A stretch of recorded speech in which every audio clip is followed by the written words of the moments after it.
Esta conferencia comenzará a grabarse.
Muy buenos días a todos, 10 de la mañana.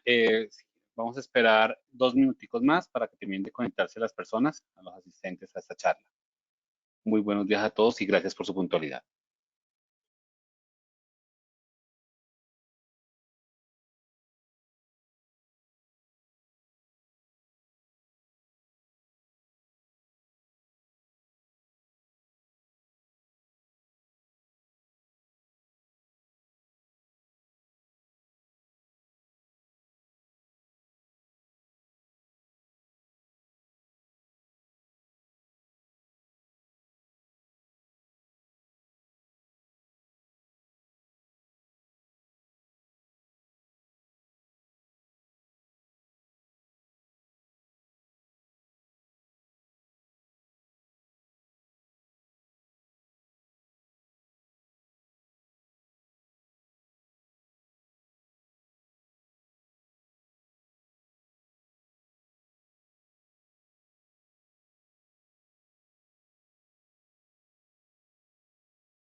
Bueno, buenos días a todos.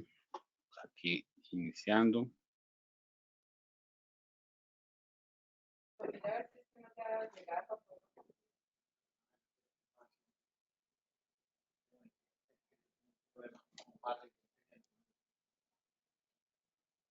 Robert, Andrés, ¿me habilitan por favor cámara?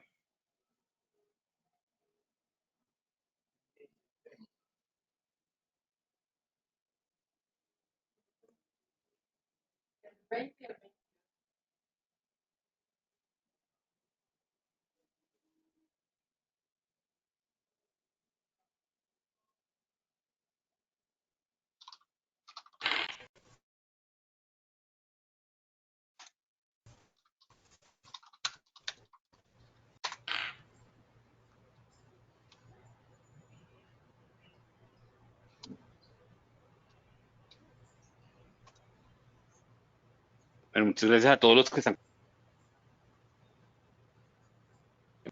Sabemos que el tiempo es importante para todos nosotros, que tenemos muchas actividades que realizar.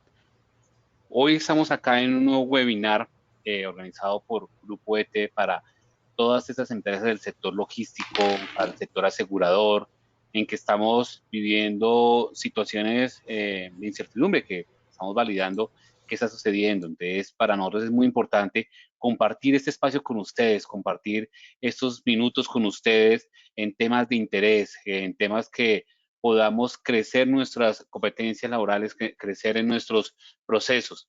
Hoy tenemos unos invitados muy interesantes para hablarnos de dos temas que consideramos que son innovadores, que son temas que tenemos que estar nosotros muy atentos a lo que está sucediendo. La realidad del país en este momento, pues, es difícil para el sector logístico. Tenemos bloqueos de vías, tenemos situaciones complicadas y es importante hablar de estos temas, pero también consideramos que es importante no descuidar pilares fundamentales que se tienen que trabajar, como es el tema de la seguridad vial. El tema de la seguridad vial es un tema que a todos nos atañe, a todos como empleados, como conductores, como profesionales, como usuarios de la vía, nos debe preocupar el tema de la seguridad vial. El tema de la seguridad vial es un tema, un pilar fundamental que no viene solamente del gobierno nacional, sino que también se viene trabajando desde las Naciones Unidas, en donde la muerte por accidentes viales es la segunda causa de más muertes que se tiene actualmente. La primera causa, como sabemos, pues en este momento tenemos el tema de la pandemia del COVID-19, que es una de las principales causas, pero el tema de seguridad vial es un tema que tenemos que seguir trabajando. Muchos decimos, pues el tema de seguridad vial en este momento, pues no tenemos eventos porque no estamos saliendo a la calle, pero tenemos que tener en cuenta que cuando volvamos a la calle, pues el acto de manejar es una práctica normal que se hace en donde cada día que yo repito esta práctica, adquiero ciertas habilidades. Y cuando yo dejo de estar operando un vehículo, estas habilidades o estas actividades pueden ir disminuyendo nuestros reflejos o nuestras habilidades para operar el vehículo correctamente.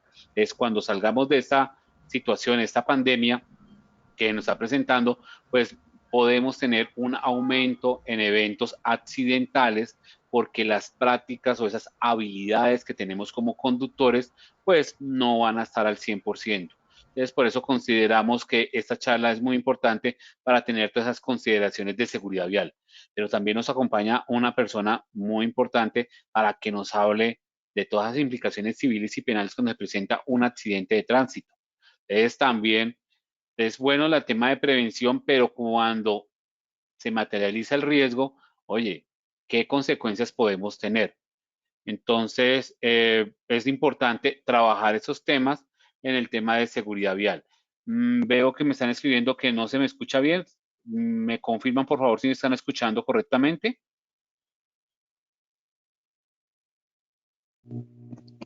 Buenos días, Oscar. Sí, te escuchamos. Yo te escucho perfecto. Ok, perfecto. Muchas gracias, Carlos, por confirmar. Entonces, como les comentaba, entonces el día de hoy tenemos acá a dos panelistas muy reconocidos en el tema. En la primera medida, cuando hablemos del tema de seguridad vial, nos va a acompañar el señor José Jiménez Vives. Él es el coordinador de prevención, en donde actualmente se desempeña en CESBI como coordinador de prevención CESBI Colombia.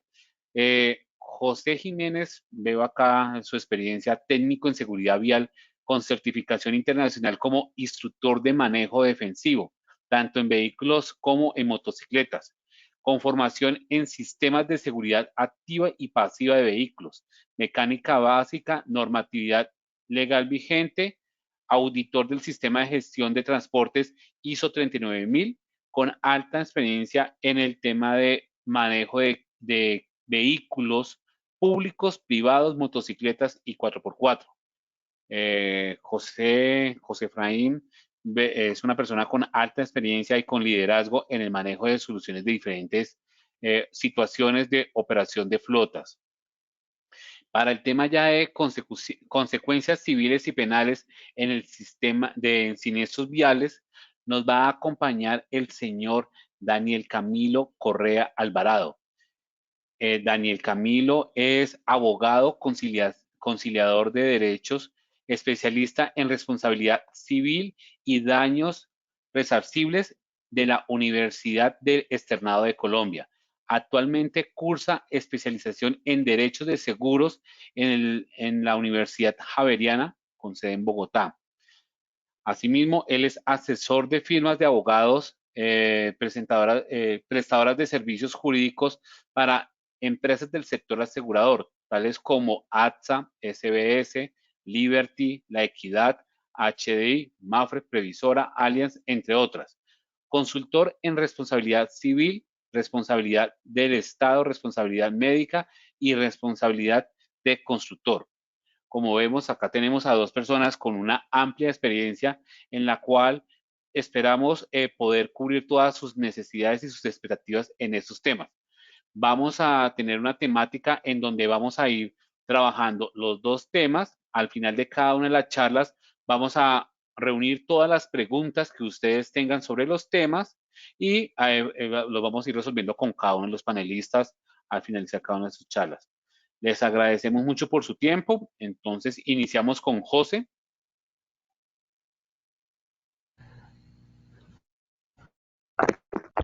Hola, buenos días, ¿me escuchan? Sí, señor José, te escuchamos. Ya nos puedes compartir pantalla. Muchas gracias, don Oscar. Bueno, muy buenos días para todos. Permítame un segundo, ya les comparto pantalla.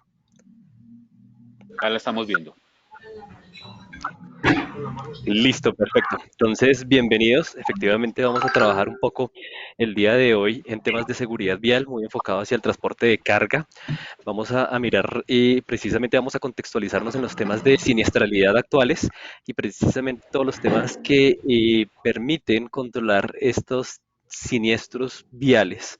Basados en estos marcos normativos que tenemos, es importante recalcar que el marco normativo en Colombia hacia el sistema de transporte es bastante extenso y dependiendo de las características de cada una de las compañías, pues van a cubrir ciertas normas y ciertas leyes. ¿Listo? Que vamos a mirar un poquitico, vamos a compartir una muy pequeña base de datos en los temas de cuáles son las normas que cumplen de acuerdo a cada una de estas compañías. Y pues como les decía, Oscar, pertenezco a la compañía CESBI Colombia, somos una empresa con más de 20 años de experiencia en el sector vial, tenemos más de 7 líneas de negocio actualmente y el área de seguridad vial es la que yo dirijo, donde tenemos los temas de prevención. Sí, total. Por favor, revisamos los micrófonos, tenemos un micrófono abierto, tenemos un silencio.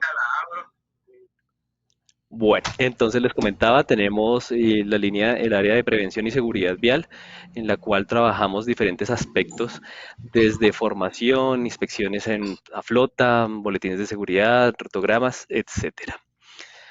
Bien,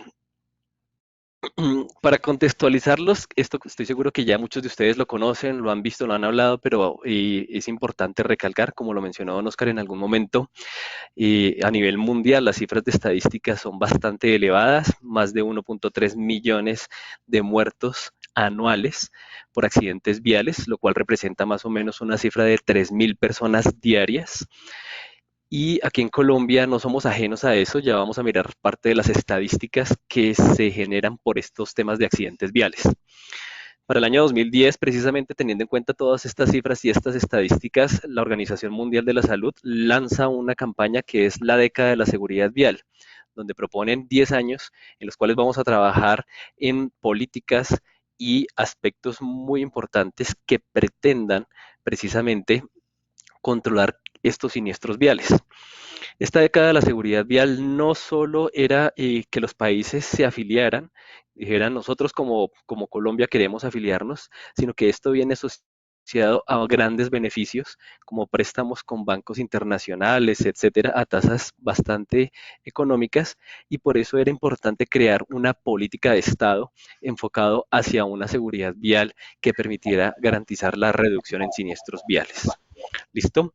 Nosotros, Colombia pertenece y se incluyó en esta lista de países que hoy en día trabajan en la seguridad vial, pero este compromiso nace junto con la ley 1503, que es una ley donde se promueven los hábitos y comportamientos seguros a nivel nacional. No, ya les contextualizo un poquitico más sobre esta norma.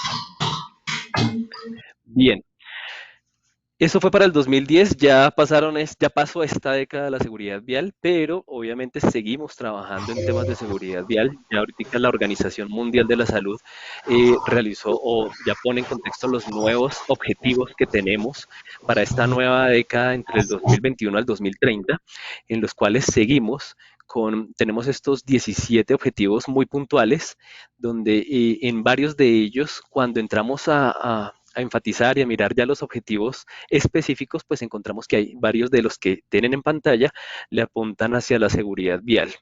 Y uno de ellos pues es el trabajo ambiental, en la cual el desarrollo de nuevas tecnologías que permita disminuir estos temas de impacto ambiental, temas de ciudades y comunidades sostenibles también tienen un enfoque bastante interesante e importante hacia la seguridad vial.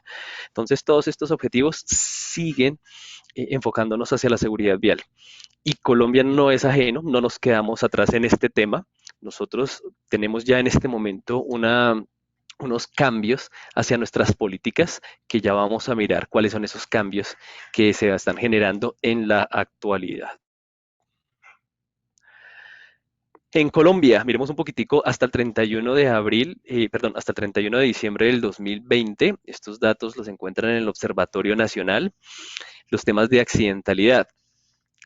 A pesar de que nosotros tuvimos un tema global sobre los temas de pandemia, en los cuales por los temas donde nos vamos los primeros meses, desde el mes de marzo más o menos, aquí en Colombia, marzo, abril, mayo, prácticamente no había una exposición al riesgo, la gente estaba en sus hogares. Entonces, esto permitió que las cifras de reducción en accidentes viales fueran significativas.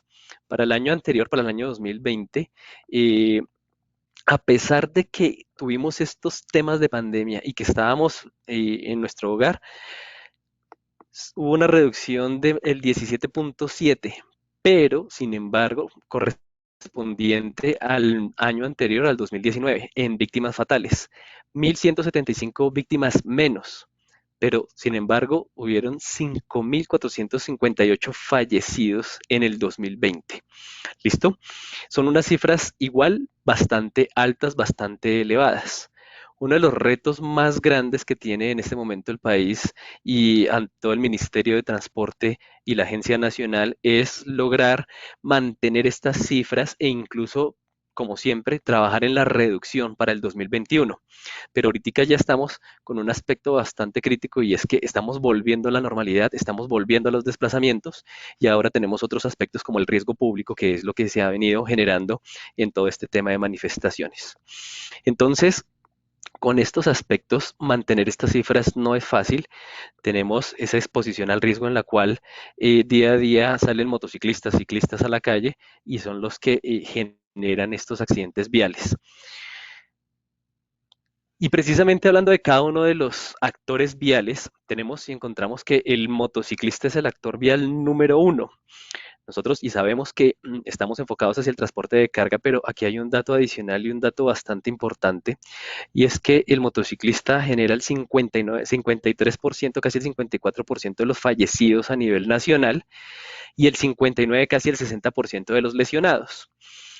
Es el actor vial con más estadísticas, con más cifras de siniestros, pero lo que tiene en los vehículos pesados, si nosotros miramos y nos vamos a los usuarios de vehículo, solo representan un 11.4% de fallecidos y un 14.1% de lesionados. Cuando nosotros nos encontramos dentro de nuestro vehículo, los sistemas tanto de seguridad activo y pasivo del vehículo nos permiten y nos garantizan una mayor seguridad en la cual, pues obviamente, sufren menos lesiones las personas que están dentro del vehículo.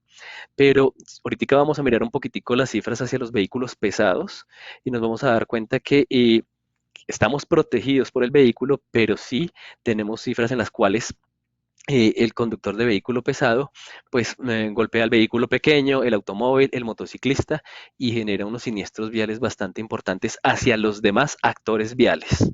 ¿Ok? Ciclistas, 7.93% de fallecidos, el 9.8% de lesionados.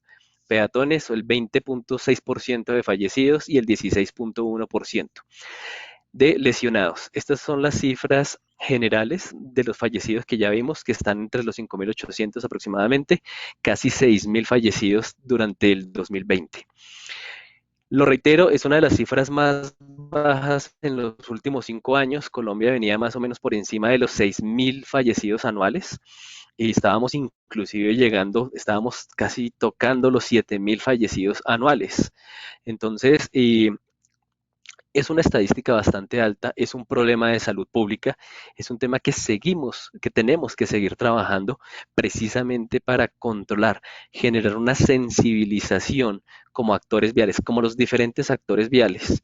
No importa si yo manejo carro, moto, bicicleta, camión, tractocamión, tengo que ser consciente de los diferentes riesgos a los cuales me enfrento día a día cuando salgo a la calle y tengo que ser muy, muy respetuoso en estos aspectos.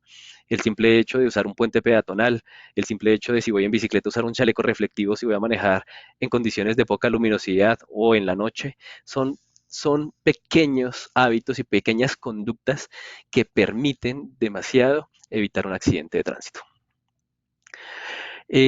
Aquí hay un poco de datos donde vamos a ver pues durante el 2020 choques, más de 145.486 choques.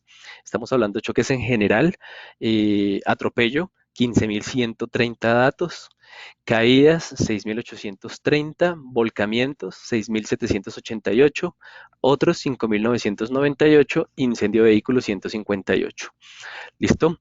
Los días que más siniestros viales se generan son los días, los fines de semana, sábados y domingos, son los días con más siniestros viales. Aquí es donde tenemos el pico, donde disminuyó los temas de accidentes, como les comenté, donde manteníamos las cifras en enero, 562 muertos, enero del 2020, el año pasado, febrero 542, aquí veníamos, inclusive estábamos creciendo en temas de accidentalidad respecto a las cifras del 2019, pero empieza a descender. Nosotros entramos en pandemia más o menos hacia el 20 de marzo del año pasado. Aquí ya hay una reducción en los últimos días, donde quedamos con 439 heridos o lesionados, y abril, donde es uno de los meses que menos circulación hubo, que definitivamente estábamos encerrados, 194 muertos. Miremos que de todas maneras se presentó una cifra de siniestralidad y una cifra alta, o sea, 194 personas fallecidas es una cifra bastante elevada. En mayo, junio y julio empezamos otra vez a subir nuestro pico y miremos que los últimos meses, sobre todo el último trimestre, prácticamente volvimos a la normalidad con las mismas cifras y las mismas estadísticas que nos han llevado año tras año. ¿Ok?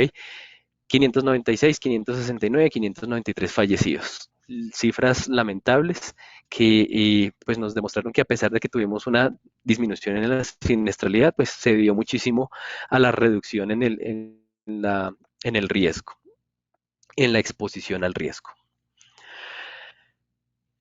Aquí están las cifras por cada uno de los usuarios. cuántos fallecieron y ahí están las tasas representativas como ya lo vimos. Sexo masculino, el que más fallece en los siniestros viales. Cerca del 81% de los fallecidos es sexo masculino. Sexo femenino tiene una tasa muchísimo más baja.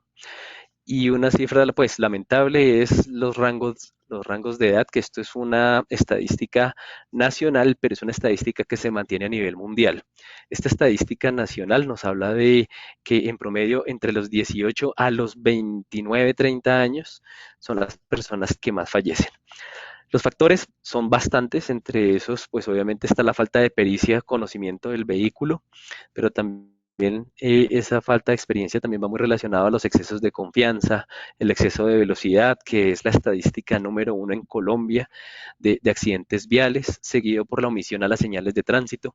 Entonces, reitero, es importante crear esta conciencia y esta sensibilización hacia cada uno de los actores para que, como lo mencioné anteriormente, estos pequeños cambios como respetar una velocidad, respetar un pare, un semáforo en rojo, son pequeños cambios que sirven en la reducción de accidentes viales.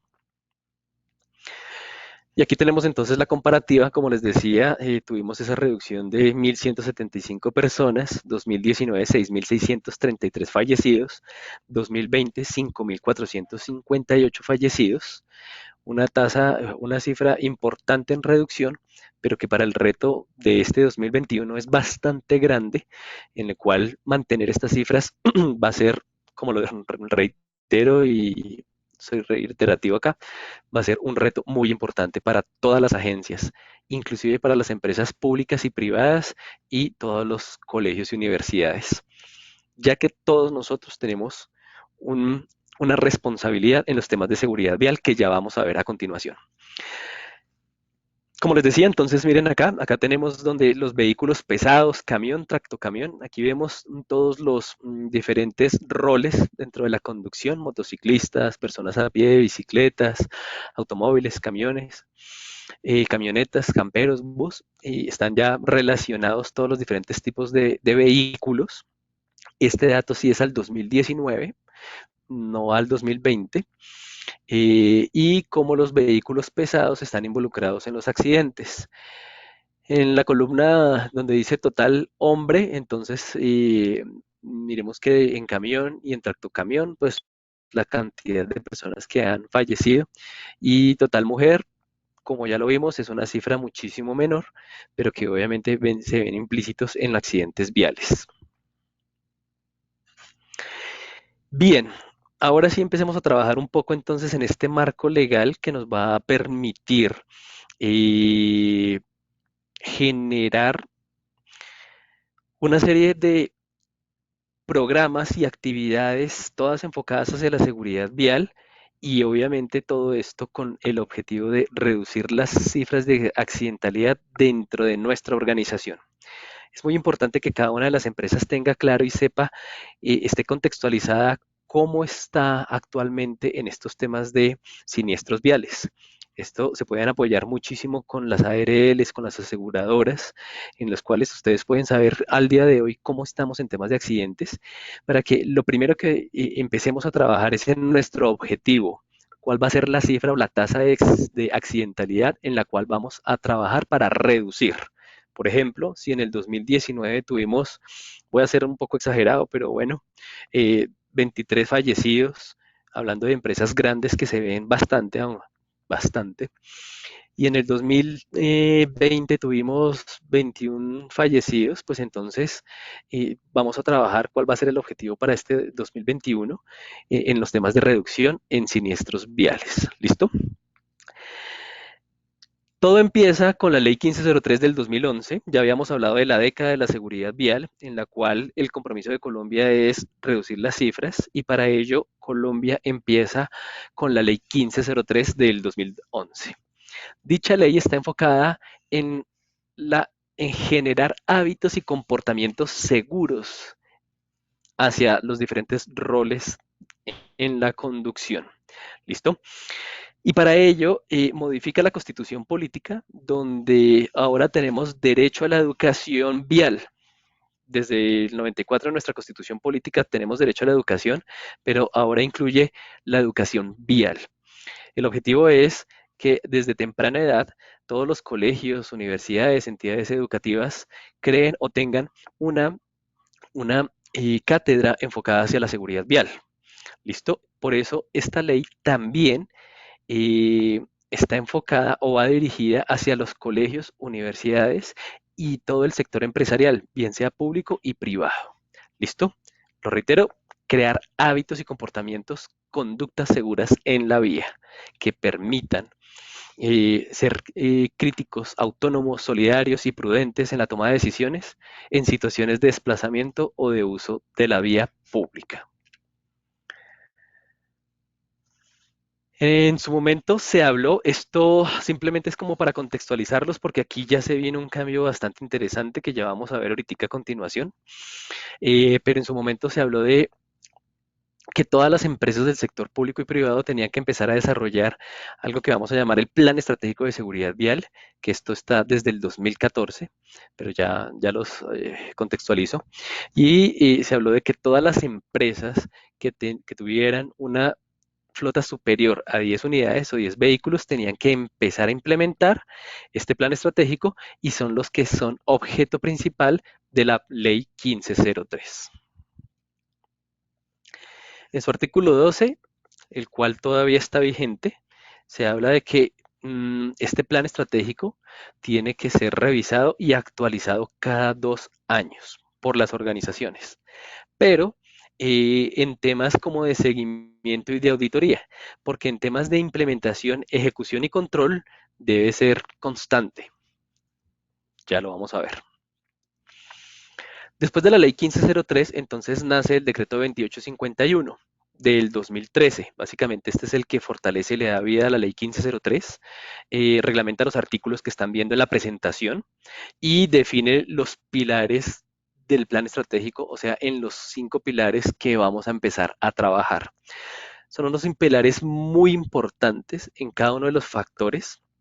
Estos pilares nos van a ayudar a crear una estrategia para cada uno de ellos y precisamente tienen un enfoque muy especial hacia esta seguridad vial. Ahora bien, cosas por mejorar, claro, en ese momento estábamos aprendiendo esta norma, la resolución 1565, que no la hemos visto todavía, pero ya vamos para allá, es la guía para implementar los planes estratégicos. Es una norma tomada de un marco legal europeo. Entonces estábamos aprendiendo. Ahorita con los nuevos cambios ya se alinea más a un sistema de gestión y ya cumple con un ciclo PHBA, el cual nos permite planear, hacer, verificar. Entonces vienen unos cambios interesantes, pero igual es una norma que nos ha ayudado muchísimo en temas de control y reducción de siniestros viales. Los 5 pilares, como los mencioné entonces, tenemos el pilar de la gestión institucional, fortalecimiento de la gestión institucional. Este pilar está enfocado precisamente a esta parte administrativa, incluyendo la gerencia, en la cual tenemos un compromiso con el Estado de reducir las cifras. ¿Cómo lo vamos a hacer? Pues enfocado en los siguientes pilares. Precisamente aquí en este pilar es donde yo tengo que crear un grupo de trabajo encargado de liderar cada uno de los programas, cada uno de los procesos, procedimientos que vamos a implementar en nuestra compañía para cumplir con nuestras metas y nuestros objetivos. Y ese también es uno de nuestros aspectos principales, definir cuál es nuestra meta y nuestro objetivo en la seguridad vial. Metas claras, objetivos específicos y basados en eso, pues crear una política de seguridad vial en la cual nos alineemos y la cual vamos a hacer cumplir como organización para alcanzar estos objetivos. El segundo pilar, aquí los tengo y corridos, me disculpan, pero el orden correcto es, el segundo pilar es el que aparece como cuarto, el segundo pilar es el comportamiento humano. Este pilar ahora vamos a trabajar en los operadores. Uno de los errores más grandes que he visto en la mayoría de organizaciones es que siempre nos enfocamos hacia los conductores únicamente, pero tengamos en cuenta que dentro de la organización no solo tenemos conductores, tenemos de pronto parte administrativa la cual realiza desplazamientos diarios, semanales, mensuales, en fin. Y yo tengo que hacer una identificación de eso. Tenemos de pronto en muchas organizaciones en los mensajeros, tenemos maquinaria amarilla, tenemos vendedores o comerciales. Y aquí es donde yo empiezo a identificar cuáles son los riesgos viales. Y no me enfoco en conductores u operadores, sino me estoy enfocando en riesgos viales de toda la organización. Y aquí crece demasiado ese riesgo que a veces no hemos tenido en cuenta. Muchas empresas nos preguntan y nos dicen, José, yo tengo 50 conductores. Ok, 50 conductores, pero ¿ustedes tienen mensajeros? Sí, también. No los habían tenido en cuenta. ¿Manejan maquinaria amarilla? No, no manejamos maquinaria amarilla.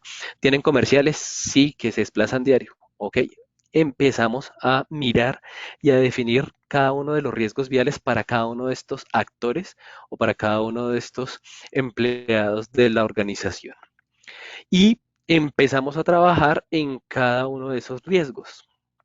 Por eso es muy importante crear una fase diagnóstica en la cual vamos a trabajar en la identificación de riesgos de la organización.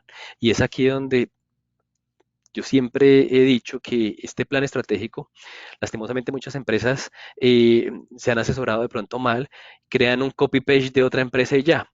Pero cuando nosotros empezamos a hacer un análisis de riesgo, es donde nos damos cuenta que cada organización es totalmente distinta. Y ahorita les voy a mostrar un ejemplo muy interesante de ello. Después vamos a trabajar en vehículos seguros, el tercer pilar que sí está bien dentro de nuestra diapositiva. El pilar de vehículos seguros es donde vamos a garantizar que los vehículos se encuentren en condiciones óptimas para la operación, para garantizar una seguridad a los conductores. Aquí incluyen todos los temas de planes de mantenimiento, los controles de inspecciones diarias, reitero, todo lo que garantice que estos vehículos estén en condiciones óptimas. Y el cuarto pilar, ahora sí es el que aparece como segundo ahí, que es la infraestructura segura. Este es uno de los pilares que más cambios tuvo con la nueva norma, que ya les voy a comentar cuál es, por si de pronto no la conocen.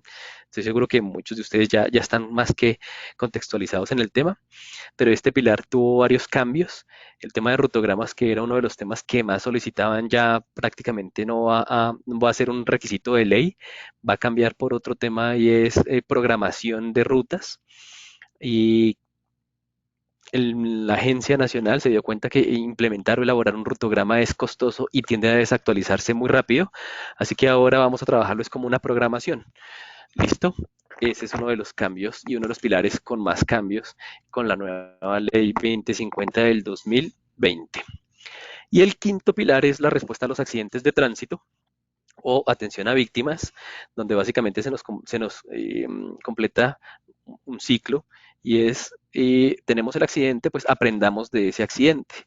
Entonces, la investigación de accidentes, la generación de lecciones aprendidas, replantear nuestros procesos, nuestros procedimientos y volver a empezar. ¿Listo? Esto es nuestro quinto pilar. Obviamente, cada uno acompañado con su respectivo indicador que permita garantizar la eficiencia de nuestros procesos. Bien, estos eran los 5 pilares definidos en el decreto y ahora la resolución 1565 del 2014 es la guía metodológica para la implementación del Plan Estratégico de Seguridad Vial. Aquí es donde nos va a pedir cada uno de los requerimientos en nuestros 5 pilares. ¿Listo? Los requisitos de norma, etcétera.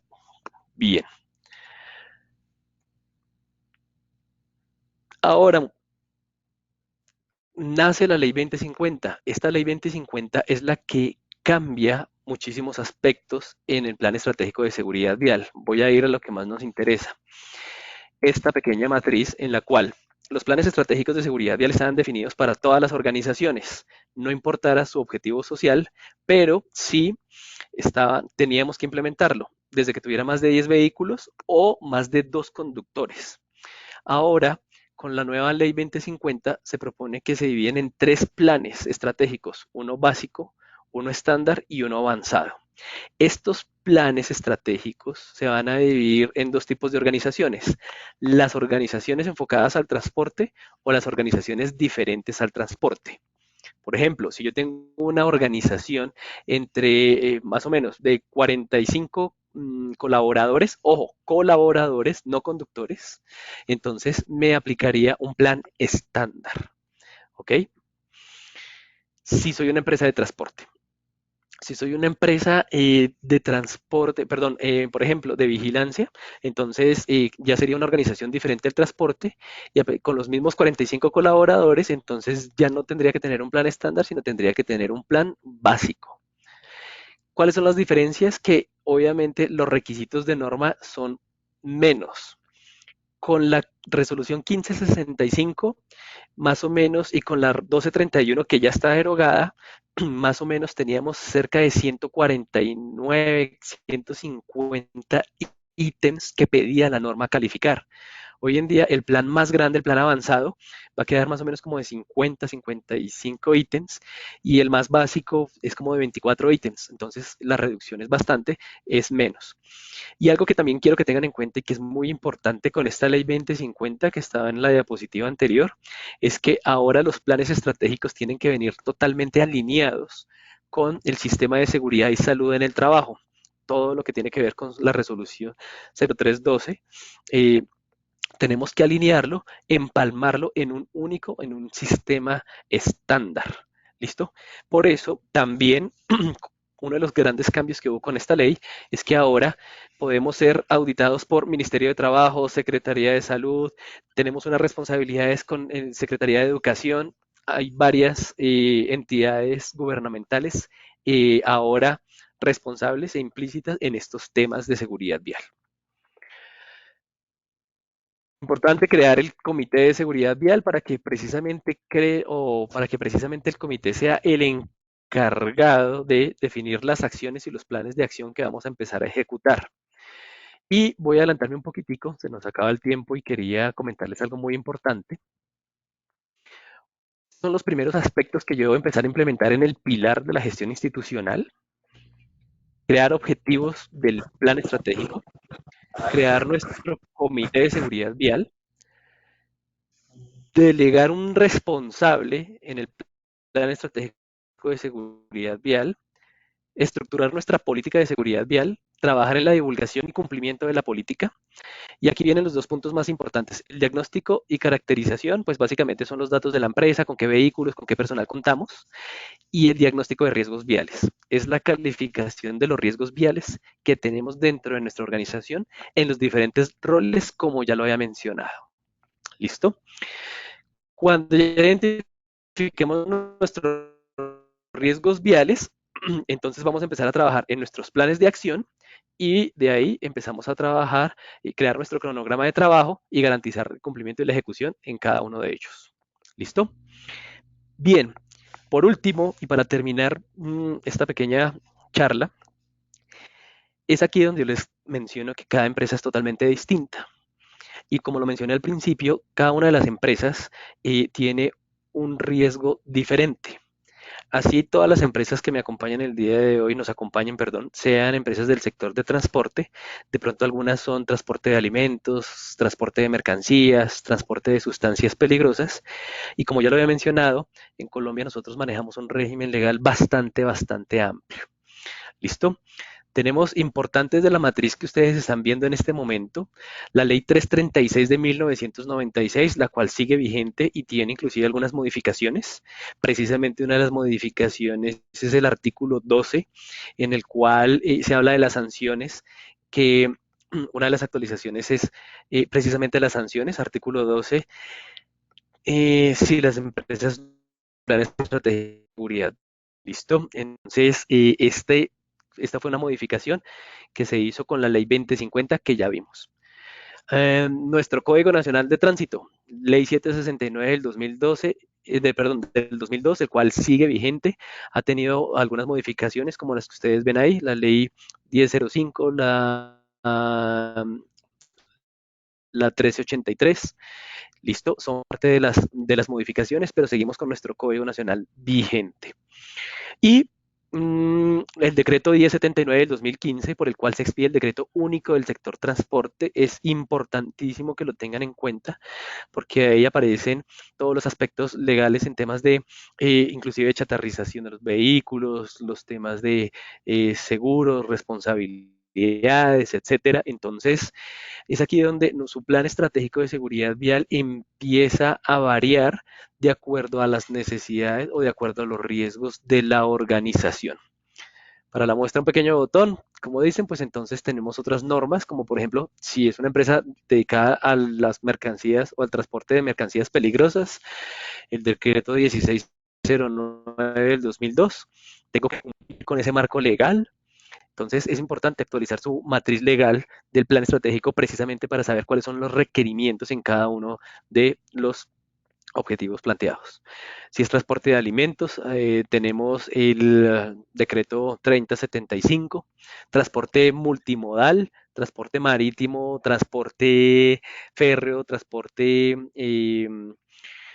de carga vía terrestre, pues entonces ya les aplica el 2295 del 96, de 1996, que es el multimodal.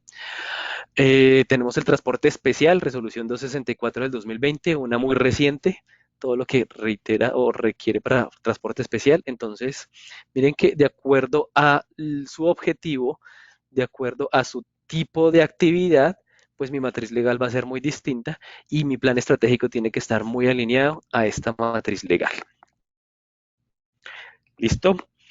Bien, pues espero que les haya gustado, espero que les haya servido de algo la charla del día de hoy. Dejo el micrófono abierto si tienen alguna duda e inquietud.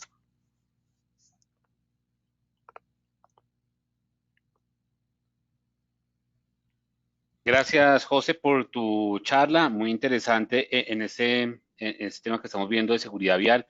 José, una pregunta acá. Entonces, lo que nos quieres decir es que ahorita no hay una guía metodológica única para todas las empresas, sino que vamos a tener una guía por cada tipo de actividad de actividad de la compañía y el tamaño de su flota.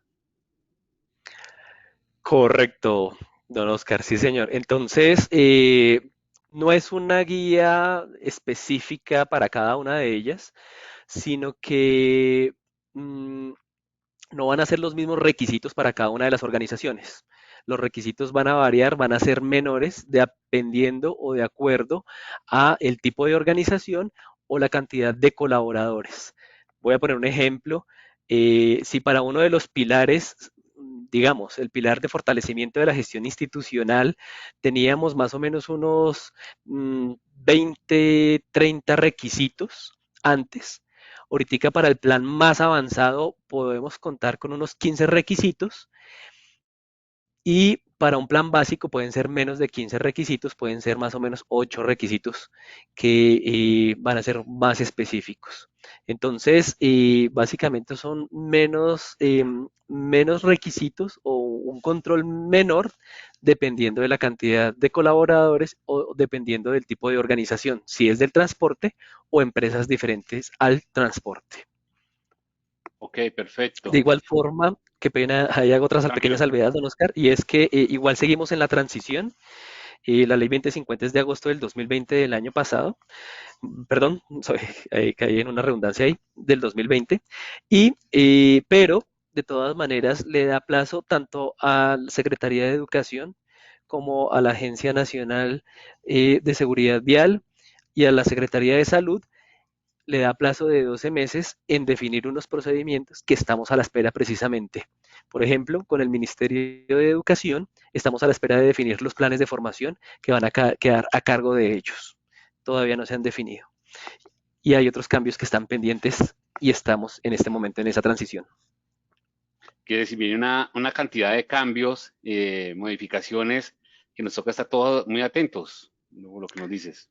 Sí, señor, correcto. Ok. Aquí la señora Marta nos pregunta, gracias por el espacio, nos indica por favor si podemos contar con la presentación. Con muchísimo gusto, yo se las envío a OET y ustedes se encargan, por favor, de compartirla a nuestros participantes. Muchas gracias, José. No sé si tenemos alguna otra pregunta, alguna inquietud. ¿En qué consiste? Nos pregunta la señora Alejandra Torres. Buenos días. ¿En qué consiste la programación de rutas? Ok, la programación de rutas. Efectivamente, y como lo mencioné, dejamos a un lado el tema de rutogramas y el tema de programación de rutas va más enfocado a que la empresa tiene que definir la seguridad antes de realizar un desplazamiento. Voy a poner un ejemplo. Una empresa del sector de transporte que va a enviar mercancía desde Barranquilla hasta Bogotá o viceversa. Entonces, es responsabilidad de crear, hacer como una hoja de ruta en la cual vamos a definir los tiempos de desplazamiento aproximados, los riesgos posibles, como por ejemplo, bueno, la cantidad de peajes, en este momento, pues todo el riesgo público que tenemos, las horas máximas de conducción, los puntos de detención, las paradas, las pausas activas y programar antes de salir con el objetivo de que no solo se cumpla esa hoja de ruta, sino que ese desplazamiento sea muchísimo más seguro, sin necesidad de identificar los riesgos en vía, pero sí es importante, por ejemplo, contamos con herramientas como la página de Invías, en la cual tenemos, por ejemplo, que en el sector y, de Magdalena Medio, no sé, hay un derrumbe en la vía en San Antonio. Entonces, aquí, pues entonces, si yo estoy preparado, si hice mi hoja de ruta anticipadamente, pues entonces veo que ahí va a haber una demora en el desplazamiento de la carga del vehículo. ¿Listo? O también me permite planear una ruta alterna para no pasar por ahí, ya que, por ejemplo, aumenta el desplazamiento de, no sé, de 22 horas a 24, 26 horas. Eso es un plan de ruta. Antes de salir, mirar, identificar los riesgos, planear una ruta segura para evitar el tema de Entonces, cuando usted está atendiendo a un cliente, usted le dice, entonces espere. No, le digo no. Disculpa, José, creo que nos interrumpió alguien, ya cerré el micrófono. Ok, José, entonces acá lo que nos comentas es principalmente, nosotros tenemos que tener identificadas nuestras rutas, apoyarnos con nuestras centrales de monitoreo, con nuestras plataformas digitales de TMS para tener claro los eventos que se están presentando en la ruta y esos sitios seguros que tenemos en la ruta como para paradas, para reportar los puestos de control, los sitios de cargue, de combustible y los sitios de alimentación. efectivamente.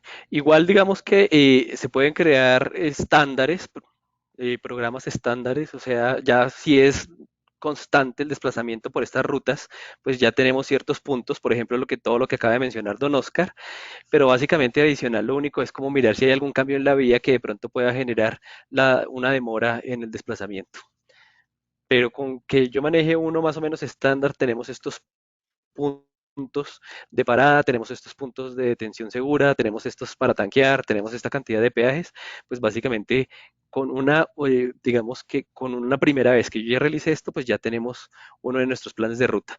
Lo único que hay que actualizar es, por ejemplo, revisar que no vaya a haber un tema de derrumbe, un tema de manifestaciones, etcétera, y el resto pues ya está básicamente estructurado nuestro plan de ruta. Perfecto. Liliana Paola Cifuentes Acuña, buenos días. Por el tema del paro, ¿qué seguridades viales se han planeado y se están realizando? Pues bueno, en este momento, y sí, pues nosotros que inclusive hemos acompañado a algunas empresas del sector transporte, puede sonar un poco, no sé cómo decirlo, pero lastimosamente la única forma más segura con el tema de que están quemando vehículos y todo eso es evitar el desplazamiento, sobre todo en zonas donde hay ciertos puntos de manifestación más fuertes. Por ejemplo, sabemos que en zonas del valle hay unos temas que están bastante delicados en el tema de orden público, han incinerado bastantes vehículos, entonces lo ideal es evitar los desplazamientos por esos puntos, intentar revisar las zonas más seguras, que haya un poquito más de acompañamiento de policía o acompañamiento militar para garantizar un poquitico. Ahora, tengan en cuenta porque también nos hemos enterado notado y es que en estos puntos también están pidiendo especie como de vacunas o para poder pasar. Entonces, pues son riesgos y son temas que se empiezan a aumentar en el momento del desplazamiento de los vehículos. Entonces, hacer una planeación o en caso de que definitivamente con los días que están más fuertes, pues evitar este tipo de desplazamientos. Sí, José, acá tienes razón. La situación que se ha presentado para varias empresas ha sido complicada. Hemos tenido bloqueos en vías, principalmente para lo que es el sur del país, en donde las empresas transportadoras han tomado medidas preventivas de parquear sus vehículos en parqueaderos seguros, pero lamentablemente las masas llegan en un momento dado no solamente a hacer huelga, sino a hacer saqueos, que están llegando dentro de los parqueaderos, están entrando a saquear los vehículos, a mirar qué mercancías hay disponibles y se han presentado diferentes eventos en donde se ha saqueado los vehículos que están parqueados y que lo están en una condición de seguridad. Es lo que dice José, tiene toda la razón. Hay zonas, rutas en que lamentablemente la recomendación ahorita es evitemos sacar los vehículos a carretera, evitemos tener los vehículos en la zona movilizándose, dejemos los vehículos parqueados en los embarcaderos, desembarcaderos, esperemos a que se abran estas ventanas de movilidad que están haciendo las autoridades para mover esa mercancía. Ayer se presentaron eventos fuertes en los puertos de Buenaventura. Esperemos que solamente sea en estos puertos en donde se presentaron saqueos de mercancía. Entonces tenemos que estar muy atentos a las medidas y a los protocolos de seguridad que podemos generar con acompañamiento de la policía. Es una situación de zozobra que tenemos actualmente todo el sector logístico, pero lo que podemos recomendar es Exacto. mantener la calma y mantener una constante comunicación con nuestras fuerzas públicas, con la policía, para organizar esos procesos. Asimismo, constante comunicación con nuestros clientes para tener claro los temas de tiempos de descargue. Habrá momentos en que nos va a tocar trabajar por la noche, entonces cuando lleguen nuestros carros, que por favor se tengan listas las bodegas y que se pueda hacer el proceso de descargue. Bueno, este es un tema que se nos sale del tema de seguridad vial, pero creo que es un tema que muchas personas están aquí con las dudas. Nos llega otra pregunta del Correcto. señor Herbert Gaitán. Pregunta, ¿tenemos plan de estratégico de seguridad vial con la flota que tuvimos ahora, no disponible de flotas propias tercerizadas? También hay que actualizar el plan de seguridad vial, pero lo que le entiendo al señor Herbert es, para las flotas tercerizadas, ¿también tenemos que actualizar nuestro plan de seguridad vial? Sí, pues lo que pide el plan estratégico es que igual de todas maneras yo siempre tengo que ejercer un control sobre los vehículos o el personal tercerizado. No dejemos atrás el tema del personal, porque en muchas oportunidades de pronto yo cuento con la flota propia, pero contrato el personal tercerizado, bien sea con temporales o cualquier otra forma de contratación. Entonces, cuando yo contrato, bien sea vehículos o personas o sea ya ambas personas y vehículos, a un tercero que tiene su propio carro, yo tengo que garantizar ciertos aspectos. Entonces, efectivamente tengo que generar unos temas, por lo menos, ahorita estamos muy enfocados en los temas de la idoneidad del personal, el control documental, tanto de la persona como del vehículo, son aspectos importantes. Lo digo sobre todo por vehículos que tienen documentos vencidos o por personas que están manejando actualmente con la licencia suspendida, ya que de acuerdo con el artículo 124 del Código Nacional de Tránsito, tenemos la reiteración de faltas o comparendos, y una persona con 2 comparendos ya obedece a una suspensión de la licencia por 6 meses.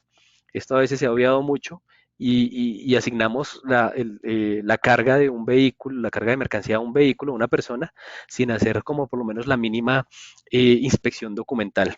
Importante, como el sistema de gestión ahora, el plan estratégico se alinea con el sistema de gestión y seguridad, pues también la persona tiene que tener todo lo que es seguridad social para poder realizar estos temas de desplazamiento, ¿no? Ok, perfecto. Ya viene nuestro siguiente conferencista. Tengo acá 2 observaciones adicionales del señor Das. Tiene un mapa de zonas rojas de accidente. Sí, existen ya cartogramas donde podemos identificar estas zonas de alto riesgo. Y tenemos aquí otro que es Carlos Cárdenas. Desafortunadamente, algunos seguros no amparan esas permanencias cuando son necesarias. Bueno, este es un tema de seguros que ya sí Ujú. podemos trabajarlo en otro tema diferente. El resto de preguntas que tengamos de seguridad vial los pueden dejar acá en nuestro chat. Nosotros vamos a responder cada una de estas inquietudes, pero tenemos que darle continuidad a nuestro tema. Sigue el señor Daniel Camilo Correa Alvarado, quien nos va a hablar del tema de consecuencias civiles y penales en los siniestros viales. Entonces, Daniel, te dejo el micrófono abierto, pues podemos comenzar a hablar de tu tema. Aló, muy buenos días, ¿me escuchan? Sí, señor, te escuchamos bien. Perfecto, muchísimas gracias. Muy buenos días a todos los presentes. Vamos a tocar un tema como consecuencia de los siniestros viales, consecuencias del ámbito civil como del ámbito penal. El suscrito Daniel Camilo Correa Alvarado, y dejamos aquí un teléfono y una red social que usamos a eventos de dar información específica frente a los temas que manejamos. Los contenidos que vamos a trabajar, vamos a enfocarnos unos más que otros de acuerdo a nuestra actividad propia.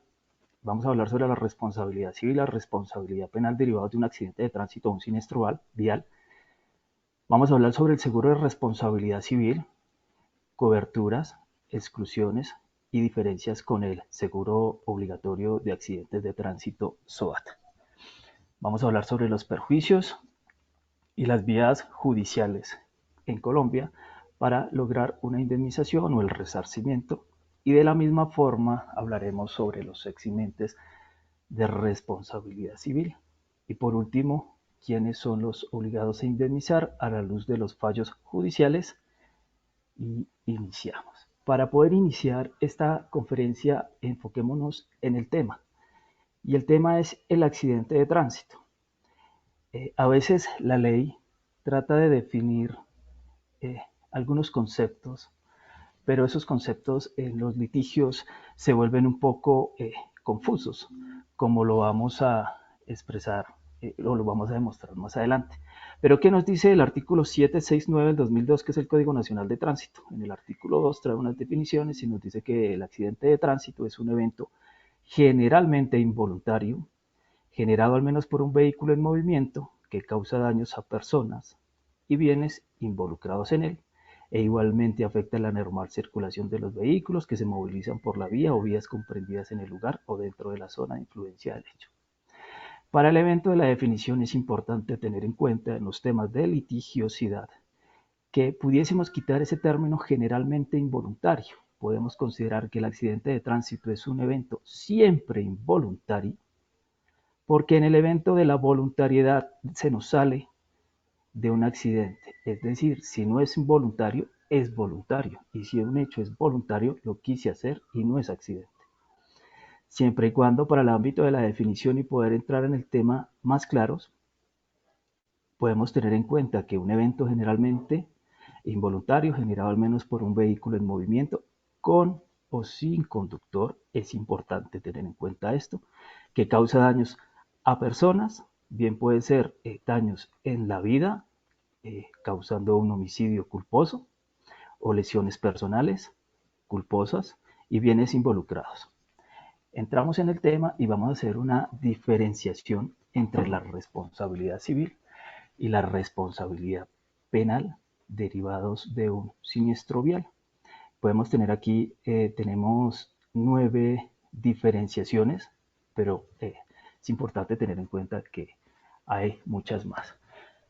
Las más importantes las podemos tener aquí y podemos empezar por el bien jurídico. ¿Qué es lo que protege, digamos, el derecho penal? El orden público. Por regla general, el orden público. El derecho civil, que busca como consecuencia de un siniestro vial el patrimonio. ¿Pero qué clase de patrimonio? La indemnización de los perjuicios que se le puede causar a un tercero, propietario de un bien, o a una víctima o sus familiares en el evento de un fallecimiento. Otra diferenciación que podemos tener entre la responsabilidad penal o el derecho penal y el derecho civil es la tipicidad. Importante tener en cuenta aquí Que de los siniestros viales, por regla general, se pueden desprender dos tipos de investigaciones penales: las lesiones personales culposas o el homicidio culposo.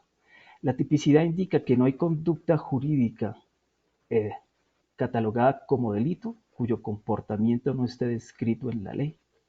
Entonces es la ley penal, en este caso la colombiana, la ley 599, la que nos define todos los delitos que comprenden el ordenamiento jurídico. Pero para nuestra actividad podemos comprender dos, que es las lesiones personales y el homicidio. Y en derecho civil, la tipicidad, las conductas son atípicas. Cualquiera que cause un daño está obligado a un resarcimiento. Dentro de la normativa civil, nosotros podemos mirar casos que por cualquier conducta donde se cause un daño debe haber alguien que esté obligado a la indemnización, bien sea por hechos propios, por hechos de un tercero. Un padre responde por los actos o los daños causados por un hijo. Un empleador responde por los daños causados por su trabajador. La culpabilidad. La culpabilidad es como el elemento subjetivo, el elemento de valoración, el elemento de conducta de la persona que ejerce cualquier actividad. La culpabilidad en el derecho penal la podemos mirar que pueden haber tres modalidades de conducta. Las más conocidas son las dos primeras: el dolo, la culpa y por último la preterintención. ¿Qué es el dolo? El dolo es la intención consciente o la voluntad consciente de querer causar un daño a alguien. Es decir, yo conozco que con mi actuar puedo causar un perjuicio, puedo causar un delito y tengo la voluntad de hacerlo. La culpa se extrae de esta voluntad de querer causar, pero pues el resultado se produce. Por eso nosotros lo vamos a tener en cuenta cuando miramos el tema de homicidio doloso, homicidio culposo, y también podemos observar que existe un tema de preterintención. Podemos decir que es una mezcla con el respeto de los penalistas de los dos anteriores. Quiero causar un daño, pero el resultado es mucho más de lo que yo pretendía. Siempre en las escuelas de derecho se indica que uno quiere causar una lesión a alguna persona y el resultado va mucho más de lo querido por el agente, porque le resulte quitándole la vida. Eso es en derecho penal. En derecho civil podemos mirar que la actividad que nosotros ejercemos de la conducción de vehículos son conductas objetivas. ¿Qué quiero decir esto de las conductas objetivas? Las conductas objetivas, nosotros ingresamos a ejercer una actividad y causamos un daño, no nos van a valorar la culpa. Es decir, en el litigio entramos con una presunción de responsabilidad por ejercer una actividad peligrosa que tiene su sustento en el artículo 2356 de la legislación civil. Es importante tener en cuenta que todo esto tiene desarrollo jurisprudencial de los fallos que emite la Corte Suprema de Justicia y también nuestro Consejo de Estado. Pero más adelante vamos a hacer una diferenciación bien importante. Para este punto de la culpabilidad en materia civil, siempre la regla general es que pues hay una fórmula que pongo aquí con iniciales, que es una conducta que causa un daño, y esa conducta y ese daño tienen que estar unidas por un nexo causal. Pero en el tema de la conducción de vehículos, esto pasa a un segundo plano. Es decir, nosotros ingresamos en el evento que causemos un perjuicio a un tercero, bien sea en sus bienes, en su integridad física o en su vida, ingresamos con una presunción de responsabilidad. Nosotros ingresamos a un proceso con la obligación de desvirtuar esa presunción que recae entre nosotros. ¿Cómo podemos romper esta presunción? Más adelante la vamos a mirar, pero es importante en el tema de la culpabilidad mirar la diferenciación que puede haber entre lo penal y entre lo civil. En penal se valora mucho el comportamiento de la persona y en derecho civil no. Titular de la acción. El titular de la acción podemos tener que en las conductas penales, bien sea en los homicidios o en las lesiones personales, el titular de la acción es el Estado. El artículo 250 constitucional nos indica que la acción civil está a cargo de la Fiscalía General de la Nación. Disculpa, Señor. es que estamos viendo, tú has cambiado de diapositiva, es que estamos viendo la misma diapositiva, no sé. No, la misma. Estoy en la misma. Perfecto. Es que me estaban escribiendo eso precisamente. cuarto. No, estoy en la misma, en el punto cuarto. Listo, gracias. Entonces podemos mirar que el Estado es titular de la acción penal por intermedio de su Fiscalía General de la Nación. Ellos son los encargados de investigar. Voy a poner el cursor, no lo puedo ver, aquí está. El Estado es el encargado por intermedio de la Fiscalía, como les decía, de ejercer la acción penal, es decir, la Fiscalía es la encargada de investigar las conductas que, como lo indicamos más arriba, las conductas típicas, las conductas que son producto o que producen un delito.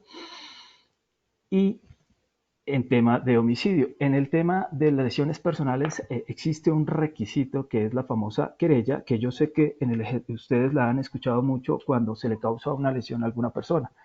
Nos indica el artículo 74 del Código de Procedimiento Penal que la persona está, aquí podemos poner un puntero, la persona, directamente la víctima del tema de unas lesiones, tiene 6 meses para interponer una querella como consecuencia de unas lesiones.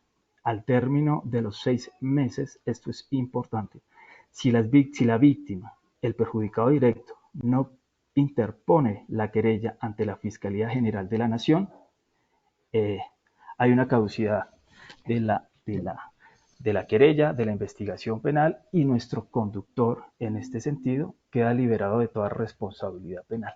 Sin embargo, en materia civil, tiene la posibilidad de interponer una demanda por vía civil contra el directamente responsable. Aquí el término de prescripción es demasiadamente elevado porque nos indica la ley civil que la prescripción en este caso es de 10 años. Es decir, desde el momento que yo causo un perjuicio a una persona, la persona por vía civil tiene 10 años, cuenta con 10 años a partir del hecho para demandarnos. Otro punto importante de la diferenciación entre la responsabilidad civil y la responsabilidad penal es la calidad de la víctima. En derecho penal es trascendental la calidad de la víctima.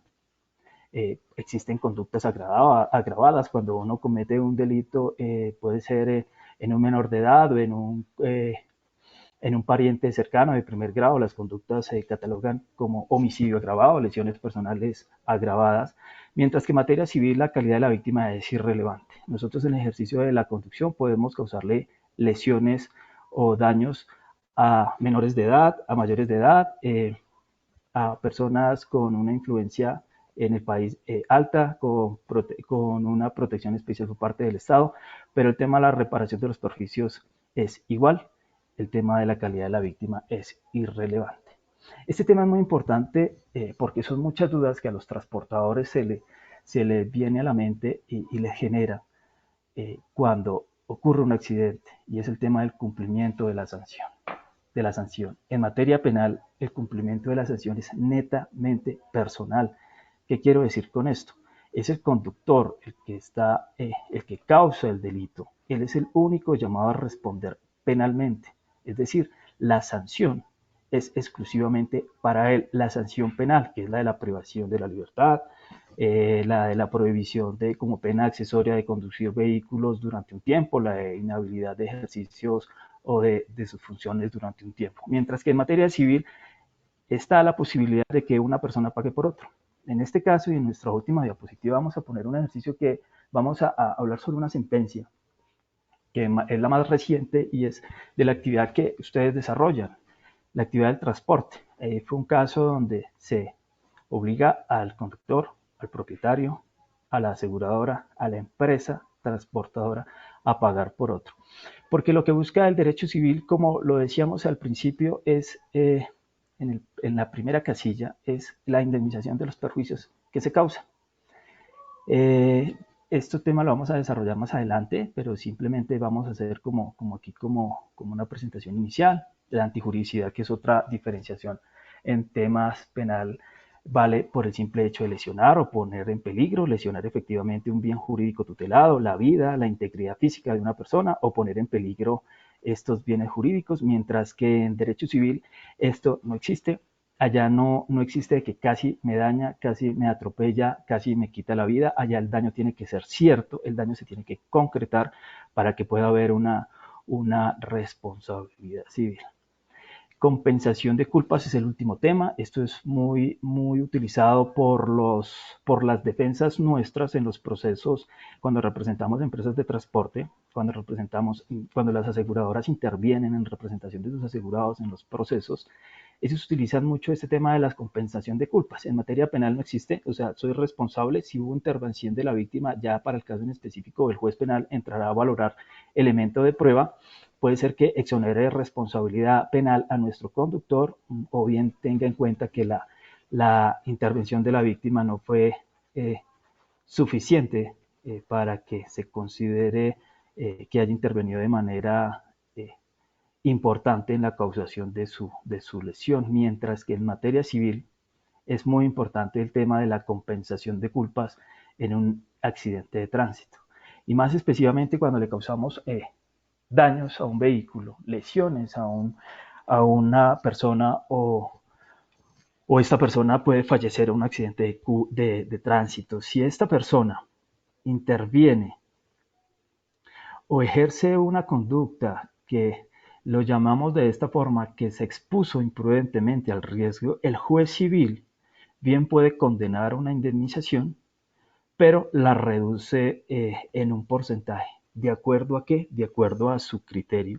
Al árbitro judicial no existe una norma que nos indique que se puede de tanto en tanto condenar una indemnización. Por ejemplo, una condena se condenará a 100 millones de pesos, y de acuerdo al grado de intervención que tenga la propia víctima, puede reducir la indemnización. Más adelante vamos a tocar una sentencia, un extracto de cómo lo hizo el juez en ese caso, cuando vamos a mirar los temas de los perjuicios que se causan por un siniestro vial. Y este último punto del momento judicial para el resarcimiento de los perjuicios en el derecho penal es mediante el incidente de reparación integral, que es una etapa procesal posterior a una condena. Si no hay condena, no hay incidente de reparación integral. Entonces, se puede buscar la vía judicial de los perjuicios en el lado penal después de que hay una condena. Mientras que en la vía civil es en una demanda mediante un proceso verbal. La siguiente diapositiva, yo creo que aquí es donde más nos podemos demorar, porque vamos a mirar el seguro de responsabilidad civil, coberturas, exclusiones y la diferencia con el SOAT. El artículo 1127 de la legislación comercial del Código de Comercio nos indica que el seguro de responsabilidad impone a cargo del asegurador la obligación de indemnizar los perjuicios patrimoniales, está subrayado, que cause el asegurado con motivo de determinada responsabilidad en que incurra de acuerdo a la ley, y tiene como propósito el resarcimiento de la víctima, la cual, en tal virtud, se constituye en el beneficiario de la indemnización. Subrayamos dos temas importantes de esta definición y volvemos al principio cuando definíamos que era un accidente de tránsito. Y miramos que la ley indica que el seguro indemniza los perjuicios patrimoniales. Y más abajo ponemos, y los extrapatrimoniales, ¿qué pasa con ellos? El propósito del seguro de responsabilidad civil es solamente el resarcimiento a la víctima, o también tiene un propósito de protección. ¿De protección de qué? Del patrimonio de quien causa el daño. Y aquí podemos incluir un poco más en la definición que nos trae el Código de Comercio frente al seguro de responsabilidad civil, y podemos indicar que el seguro no solamente tiene una función resarcitoria, sino también de protección. Es como una función dual, donde no solamente se busca indemnizar los perjuicios que causé en protección de la víctima, sino también en protección de mi patrimonio. Entonces es un poco lo corto que se queda la ley cuando trata de definir conductas, y conductas que son de desarrollo de estas normas, que son de desarrollo eminentemente jurisprudencial por los fallos de los jueces. Pero hay un tema que preocupa, y el tema que preocupa es que solamente cubre, de acuerdo a esta definición, los perjuicios patrimoniales. Y yo indico a ustedes qué pasa con los perjuicios extrapatrimoniales. Más adelante hay una división, pero es importante tocarla aquí. Los perjuicios son de dos clases: patrimoniales, que son los llamados daño emergente, lucro cesante, y perjuicios extrapatrimoniales, que es el famoso daño moral y el daño a la vida de relación. Diremos que esta definición simplemente nos indica que el seguro cubrirá una especie de perjuicios dejándonos sueltos o dejándonos sin cobertura otra clase de perjuicios, por definición legal. Aquí ponemos un caso y nos vamos a poner un ejemplo de un caso de un vehículo de la Policía Nacional. Y todos imaginémonos que un vehículo de la policía le causa la muerte a una persona en un accidente de tránsito. Esta persona, enfoquémosla, pongámoslo que puede tener 25 años, tenga 2 hijos, tenga su cónyuge, tenga sus dos padres con vida. Si nosotros nos vamos a los fallos jurisprudenciales, que esto es lo que a nosotros nos debe empezar a generar preocupaciones, podemos mirar qué puede fallar. En este caso lo conocerá el Consejo de Estado, pero podemos mirar qué puede fallar el Consejo de Estado con base en los prejuicios morales. Y recordemos que nosotros dijimos que esta persona bien puede tener 2 hijos, puede tener su cónyuge y puede tener a su padre y su madre con vida aún. Y si nos miramos en esta sentencia que aparece, este cuadro textual lo tomé de una sentencia de unificación del Consejo de Estado del 28 de agosto del 2004, nos indica que para la reparación del daño moral, que si miramos esta diapositiva, el daño moral hace parte de los perjuicios extrapatrimoniales de los cuales por definición legal no están cubiertos en un seguro. Me indica en esta parte que su cónyuge tiene derecho a 100 salarios mínimos como indemnización. Sus 2 hijos también en cada uno tendrá derecho a 100 salarios mínimos como indemnización y sus padres tienen derecho cada uno a 100 salarios mínimos como indemnización. Podemos tener ahí que son simplemente una liquidación sencilla, 500 salarios mínimos, esto lo multiplicamos por el salario mínimo de hoy, redondeemos a 908.000 y podemos decir que simplemente esta cobertura del daño moral en un accidente de tránsito nos está sumando 454 millones de pesos, que si nos referimos a la definición legal, no tienen cobertura. Y no tienen cobertura, ¿por qué? Porque es la ley la que nos indica que el seguro está obligado a indemnizar los perjuicios patrimoniales. Y si es un accidente de tránsito, una persona de 25 años y le dañamos la moto, digamos que nos estrellamos con una moto porque, pues, digamos, una de los conductores que más intervienen en un accidente vial, como lo vimos ahorita, son los motociclistas. Una moto genérica, pongámosle un valor de 10 millones de pesos. Esta persona deja de ingresarle un dinero a su núcleo familiar, a su esposa, a sus hijos como consecuencia del accidente porque pues, ya no está. Podemos hacer una liquidación de lucro cesante, me pueden dar, pongamos un ejemplo, de 100 millones de pesos. Para el caso en específico de la definición, ¿qué podemos ver?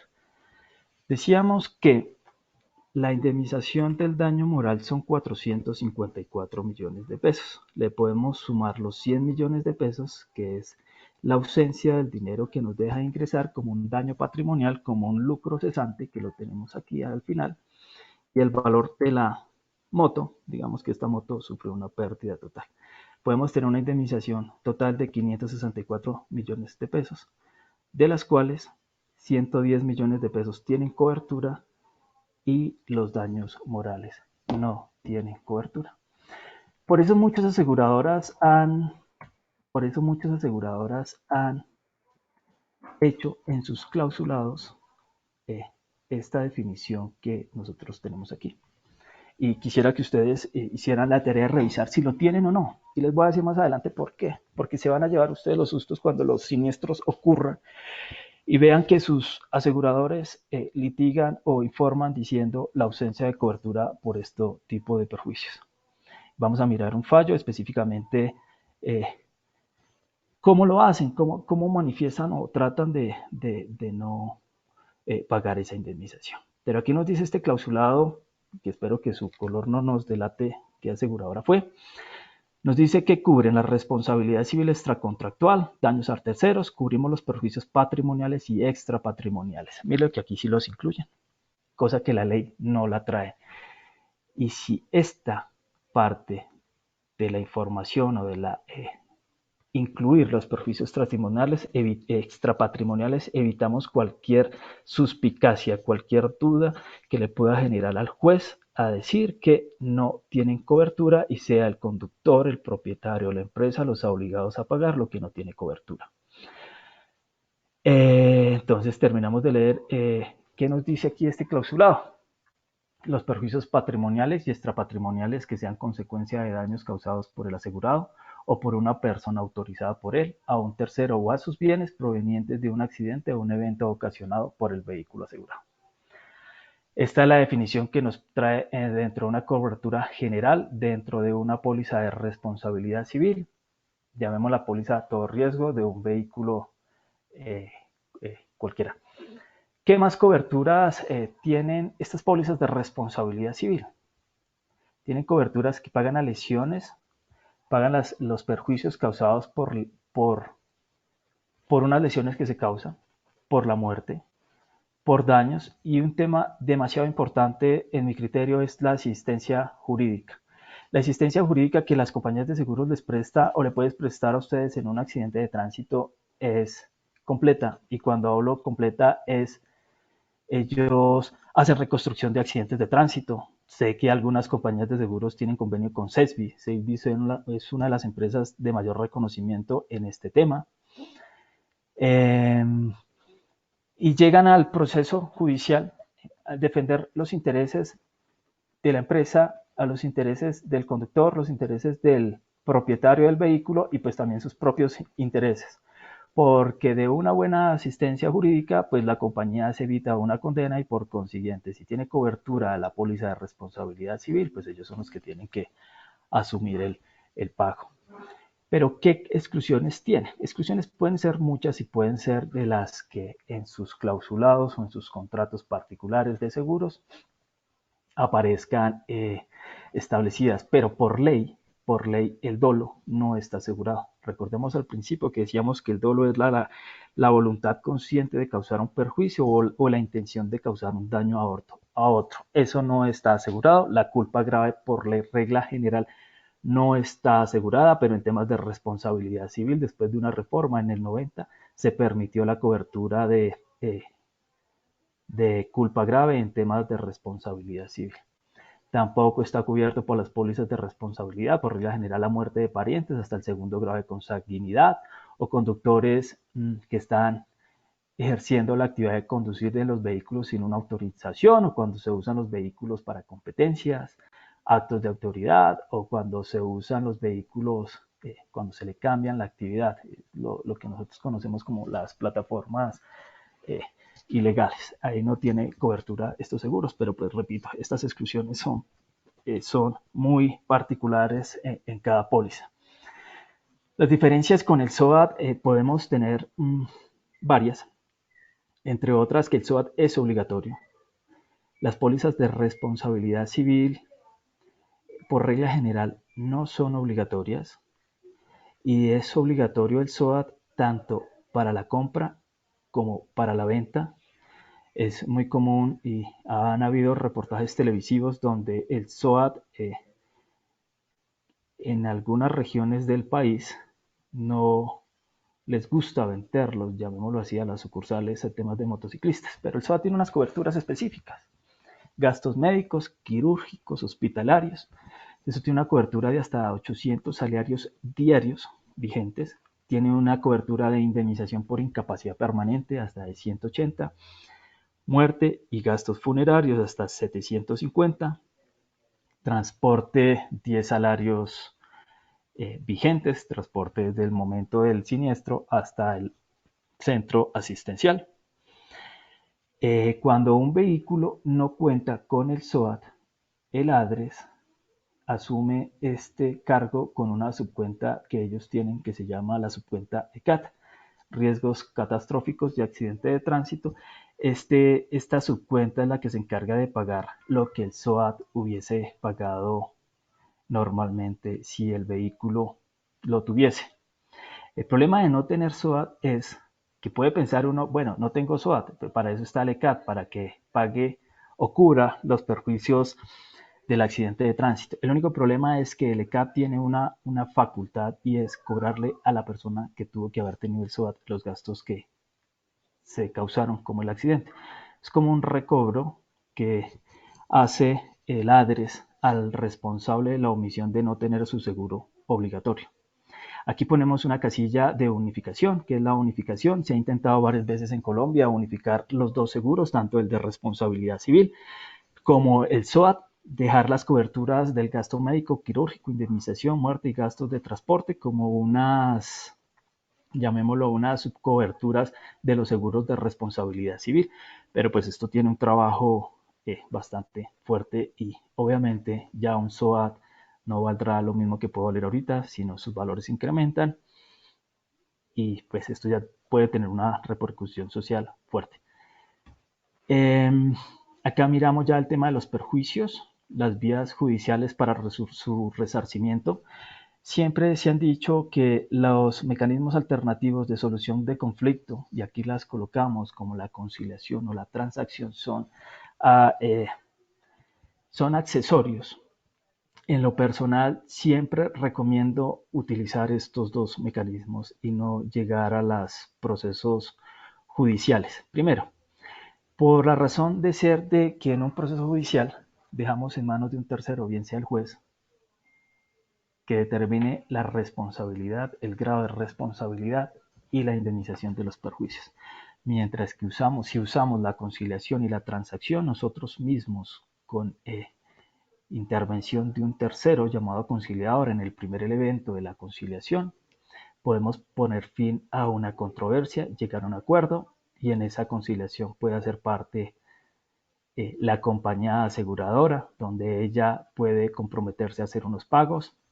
Siempre invito a que utilicen estos mecanismos de no acudir a vías judiciales, porque acudir a vías judiciales siempre va a generar unos traumatismos grandísimos, unas incertidumbres grandísimas. Y la transacción es otro mecanismo alternativo de solución de conflictos. Está regulado en el Código Civil, donde nos indica que es un contrato mediante el cual dos o más sujetos terminan extrajudicialmente un litigio pendiente o precaven en un litigio eventual. Las otras vías judiciales, pues como las charlamos en un principio, es la acción penal, siempre y cuando haya una condena en su incidente de reparación o una demanda verbal en el tema civil.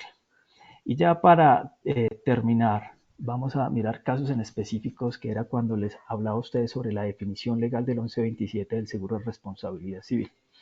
He querido simplemente copiar textualmente la sentencia en sus apartes que nos interesan, y esta sentencia del 9 de diciembre del 2013, magistrado ponente Ariel Saracea Ramírez, nos indica con este perjuicio que nos faltaba acá: daño a la vida de relación. ¿Qué es ese perjuicio de la vida de relación? Imaginémonos un accidente de tránsito donde alguna persona, este caso en específico que nosotros vemos aquí en la pantalla, se los voy a contar rapidísimo.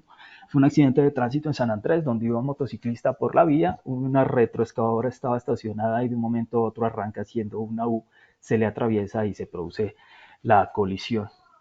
En esta sentencia la persona quedó con unas secuelas grandísimas, tuvo una perturbación psíquica del sistema neurológico, también se vio afectado, el órgano de la aprehensión, es decir, no tenía fuerza en una mano para sostener objetos, y se demandaba, en esa sentencia se le reconoció el daño moral, pero es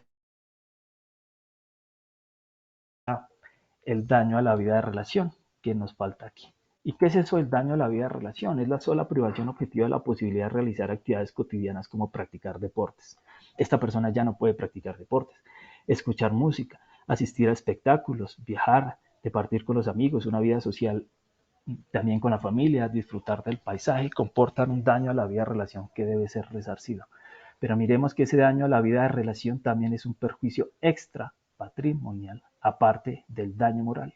Y mire cómo lo tasó aquí. El juez, recordemos que el juez civil tiene libertad para que en el caso en específico él considere cuánto reconocer con fines compensatorios estos perjuicios. Y dijo, En el presente caso, atendiendo a las situaciones personales de la víctima antes mencionadas, se considera que el perjuicio de la vida de relación asciende a la suma de 140 millones de pesos.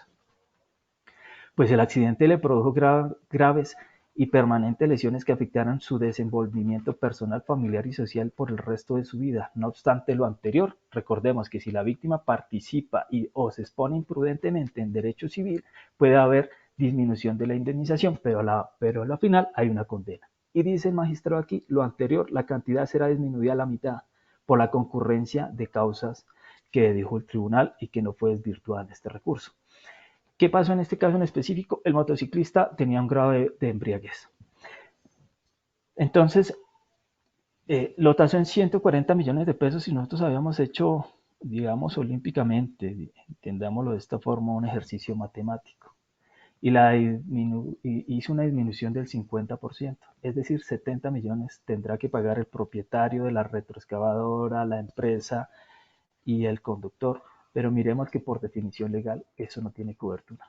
Son los clausulados quien lo incluye. ¿Listo? Ahora lo que yo les decía, revisar que en los clausulados ustedes tengan esta cobertura, porque se pueden encontrar en las defensas de las compañías de seguros. Ellos alegan la no cobertura de esos perjuicios, que prácticamente pueden ser los más grandes, a pagar, y ahí es cuando ustedes pueden tener sus traumatismos. Aquí tachamos la compañía de seguros porque no es el hecho de nombrarla, igual esto lo hacen muy común. La demandada compañía a su vez se opuso a la prosperidad de las pretensiones y formuló excepciones de fondo que llamó a ausencia de nexo causal, culpa exclusiva de la víctima, es decir, que no eran responsables por estas circunstancias, exclusión contractual por falta de cobertura para daños ocasionados por vehículos motores. Pero aquí es importante esta parte que señalo, exclusión legal de falta de cobertura para daños morales. Mire que nos dice aquí la compañía aseguradora que hay una exclusión legal para la falta de cobertura, que es lo que les indicaba. La exclusión legal, aquí está. Solamente tienen cobertura patrimoniales, no extrapatrimoniales. Entonces es lo que los invito. Sin embargo, ante las ausencias de de incluir estos perjuicios extrapatrimoniales, la sentencia, aquí ya les puedo dar un poco de tranquilidad, las sentencias de la Corte Suprema de Justicia han dicho que estos perjuicios extrapatrimoniales están incluidos, porque recordemos este propósito, pero este propósito tampoco está en la definición legal. ¿Y cuál es el propósito? De la protección. ¿Protección de qué? Del patrimonio de los responsables. Ya por último, vamos a mirar los eximentes de responsabilidad. Vamos a tocarlos de manera rápida. Recordemos que les había indicado que uno entra a un proceso cuando causa daños en ejercicio de una actividad peligrosa como la conducción de vehículos, ingresa, entre comillas, siendo responsable, eso como una presunción de responsabilidad. Presunciones que se pueden romper por fuerza mayor, caso fortuito, culpa exclusiva de la víctima y el hecho exclusivo de un tercero. Frente a las dos últimas, recordemos que la culpa de la víctima tiene que ser exclusiva, es decir, que toda la responsabilidad recaiga en ella en la causación de sus propios daños. Donde haya un grado de participación de nuestro conductor en el ejercicio del daño, habrá una condena reducida, eso sí, por la participación efectiva de la víctima. Entonces, para exonerarnos totalmente de responsabilidad, la culpa tiene que ser exclusiva. Aquí el hecho exclusivo de un tercero, nosotros no somos responsables, pero quien tenga que pagar los perjuicios, pues es este tercero responsable. La fuerza mayor y el caso fortuito, pues lo han tenido tendencias a unificarlos, eso no tiene mayor diferenciación, pero no ha habido sentencias. Una, por ejemplo, del 2005, y eso es específico para nuestra actividad, que nos dice que el caso fortuito en fallas mecánicas del vehículo no exime de responsabilidad. ¿Qué quiero decir con esto? El propietario, las empresas, algunos asumen la obligación de mantener los vehículos en óptimas condiciones, produce el siniestro por fallas mecánicas, y llegamos nosotros justificando un eximente de responsabilidad por caso fortuito. Es esa sentencia del 2005 que nos indica que las fallas mecánicas no pueden ser consideradas como un caso fortuito. Pero yo siento que eso fue a la especificidad de ese caso, porque si yo demuestro con facturas, repuestos originales, que se le hizo el mantenimiento debido, y sin embargo hubo fallas mecánicas, yo creería que en lo personal el caso fortuito sí sería un eximiente de responsabilidad. Para lo específico, demostrar diligencia en el mantenimiento de los vehículos. Entonces es importante también este tema. Y ya para terminar, los obligados a indemnizar a la luz de los fallos nacionales. Vamos a tocar una sentencia que les voy a contar más o menos qué pasó, qué fue lo que falló, qué problemas se detectó en este proceso. Es la sentencia más reciente de la Corte Suprema de Justicia de la actividad que ustedes desarrollan. Esto fue, les voy a contar el caso más o menos, esto fue un accidente también, un accidente donde un camión pues le causa unos daños grandes a otro camión y ese camión responsable contaba con una póliza de responsabilidad civil. El vehículo afectado le presentó una reclamación a la aseguradora del vehículo responsable y la aseguradora se le olvidó responder, no respondió en término. Ustedes saben cuánto es el lucro cesante de un vehículo que no genera ingresos o de un vehículo quieto. Y la aseguradora no respondió. La propietaria de ese vehículo demandó ante la jurisdicción civil y condenaron a la empresa responsable al pago de más o menos 800 millones de pesos. Es una sentencia para que llegue a la Corte Suprema de Justicia, tiene que pasar bastante tiempo. Fue un lucro cesante más o menos de 10 años, sumó más o menos unos 700 millones de pesos. La condena fue de más o menos 800 y la póliza tenía una cobertura de 100 millones de pesos. ¿Qué podemos concluir en ese fallo? De una manera crítica a todo el sistema, podemos concluir que la póliza pagó lo que estaba obligado a pagar, lo que contrató, tiene una cobertura de solo 100 millones de pesos. La condena fue de 800, los 700 millones de pesos los tuvo que pagar el conductor, el propietario y la empresa afiliadora.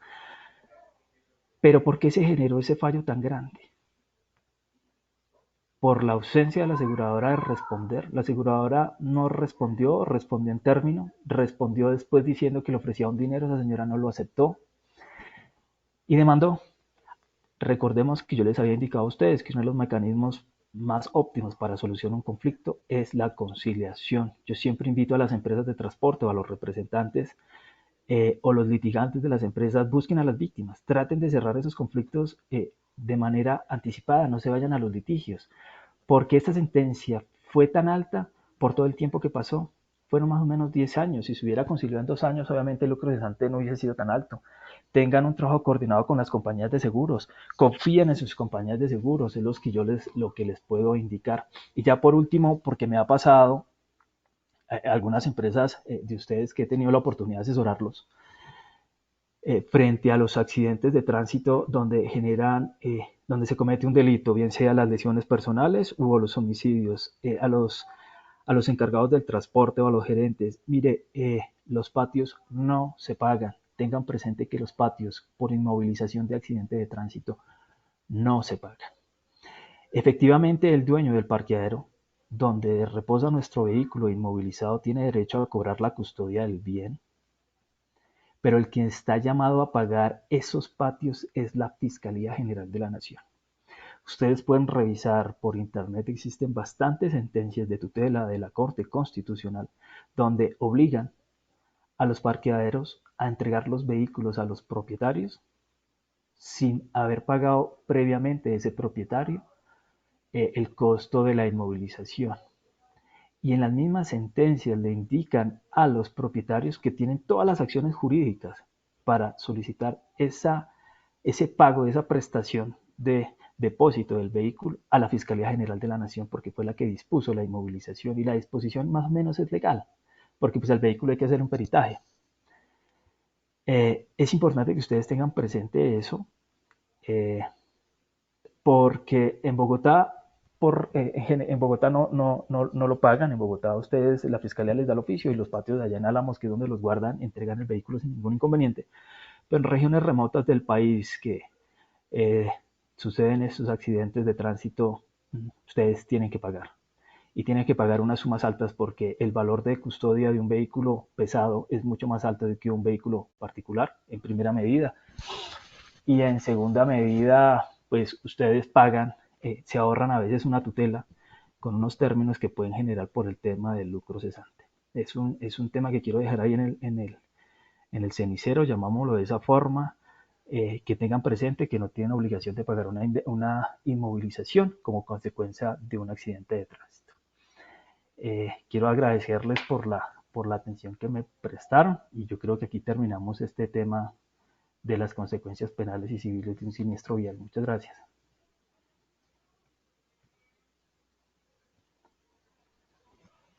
Gracias, Daniel, por tu intervención. Nos dejaste acá con varios temas interesantes, nos dejaste acá con algunas inquietudes más para los participantes que son del sector asegurador.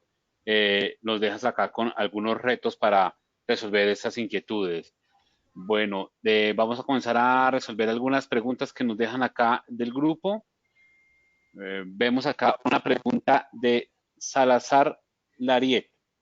Aunque el clausurado de la póliza no contemplan perjuicios extrapatrimoniales, he visto casos en los que el abogado del asegurado ha logrado que la aseguradora reembolse los gastos extrapatrimoniales en los que se haya incurrido el asegurado, demostrando que este último se le afectó el patrimonio.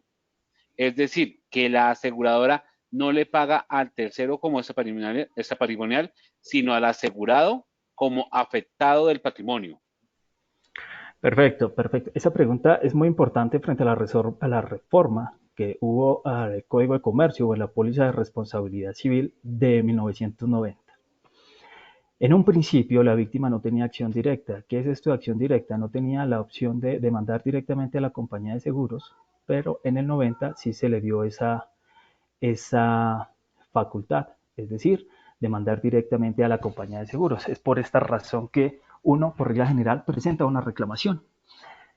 Anteriormente, uno demandaba al responsable y el responsable llamaba en garantía a la compañía de seguros. ¿Cómo se manejaba en esa época?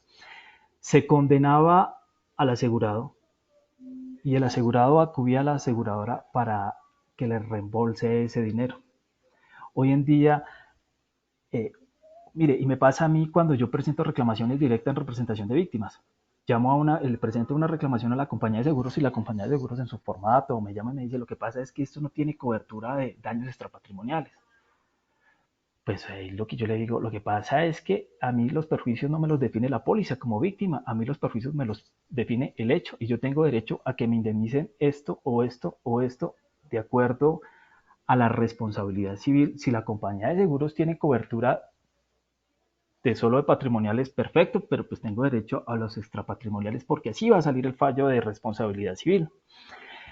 ¿Qué pasa muchas veces? Muchas veces cuando concilian o cuando transan, los asegurados o las empresas pagan esos perjuicios y las compañías reembolsan ese dinero. Reembolsan ese dinero porque se ahorran los gastos de defensa, se ahorran el tiempo, liberan reservas, que es un tema muy importante y aquí es un tema que hay que tener en cuenta. Antes se invitaba mucho o se usaba mucho la litigiosidad. Hoy las compañías de seguros han tenido una conducta, llamémosla de esta forma, diferente.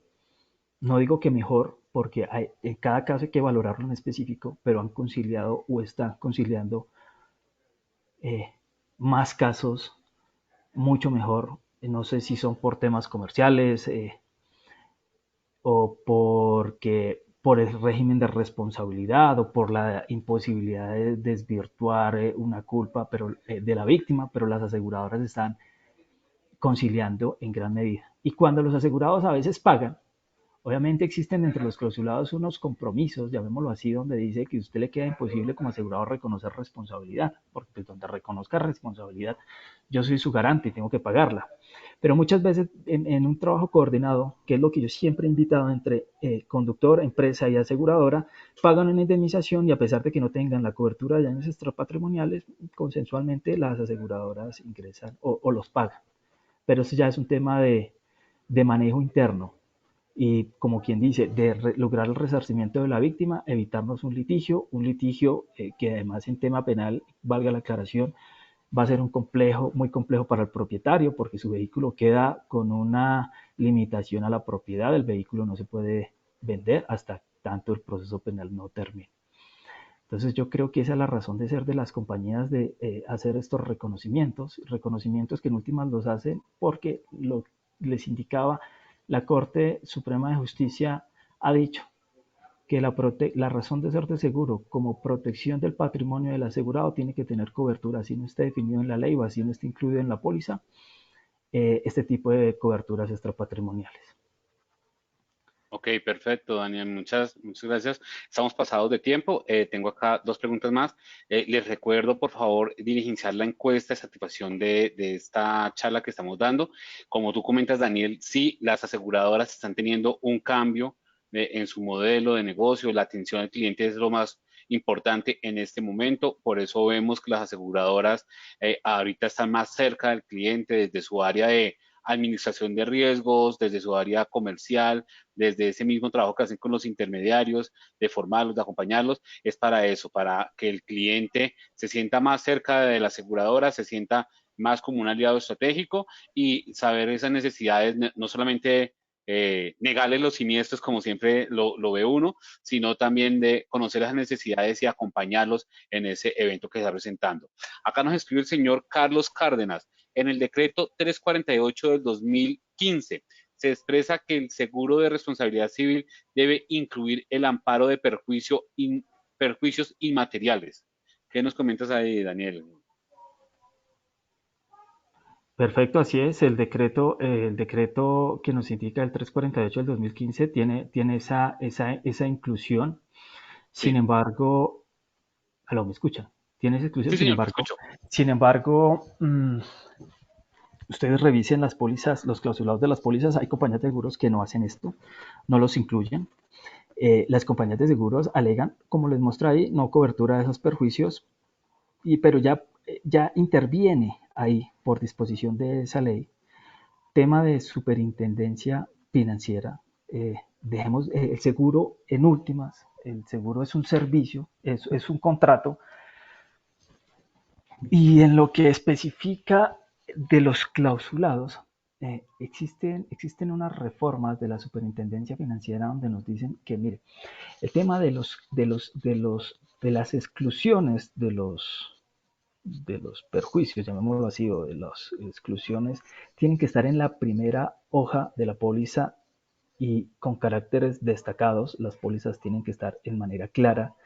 Pero a pesar de que tengamos nosotros un montón de normas, como este decreto que nos indica en el 348 del 2015, las normas sobre la defensa del consumidor financiero, nosotros vemos en los procesos que acuden a lo mismo que les acabo de indicar, la ausencia de cobertura, eh, no tenemos ese perjuicio cubierto.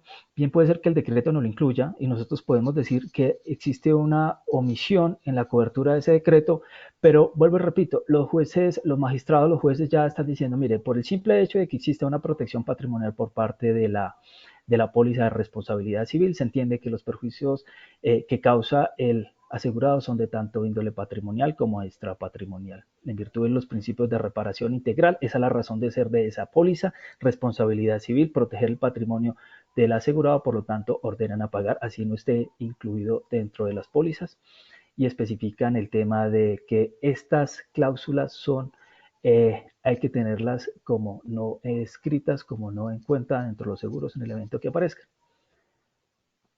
Gracias, Daniel. Queda una pregunta, es un poquito compleja, por ese mismo tema del COVID. Nos comentan aquí la pregunta, voy a intentar plasmar bien lo que le estoy preguntando acá. Me dice, a raíz de un accidente de tránsito, una persona, un peatón, se vio afectado en un accidente de tránsito. La persona es llevada a un centro médico, tenían que operarla. La persona no la operaron dentro del tiempo, se vio contagiada por COVID y a raíz de esta infección, la persona falleció. Este evento se puede reclamar por el tema del SOAT, la muerte de esta persona? Me preguntas, esa pregunta la quiero mirar en la casilla donde se encuentra. Me preguntas que por el tema de la pandemia no tuvo atención clínica hospitalaria como tiene que No, ser de manera diligente y falleció esa persona. ¿Esa muerte tiene que estar cubierta por el SOAT? no, lo que entiendo es que a raíz del accidente de tránsito, la persona tenían que operarla, no la operaron dentro de los días que tenían que hacerlo. Ahí la persona, estando en la clínica esperando esta operación, murió. Pero murió por COVID, no por el accidente de tránsito, sino porque se contagió de COVID mientras estuvo en las instalaciones clínicas y murió por el virus. Entonces la pregunta es, oye, la muerte, la cobertura que tiene de muerte, ¿podría afectarse por el SOAT? Yo En mi creería que sentir, no. en mi sentir, aunque es un tema bastante de litigiosidad y tendríamos que intervenir, yo creo que la causa de la muerte no fue el accidente como tal. El accidente lo llevó a la clínica donde se Sí, infectó, pero la causa de la muerte fue la enfermedad que le produjo el COVID-19 y falleció. Por lo tanto, no. Esa pregunta es importante porque puede guardar relación con una obligación que tiene la víctima. Mire, la víctima en un accidente de tránsito eh, y no solamente en un accidente de tránsito, cuando se le causa un daño tiene una obligación legal y es minimizar los riesgos o que las consecuencias del daño no se agraven.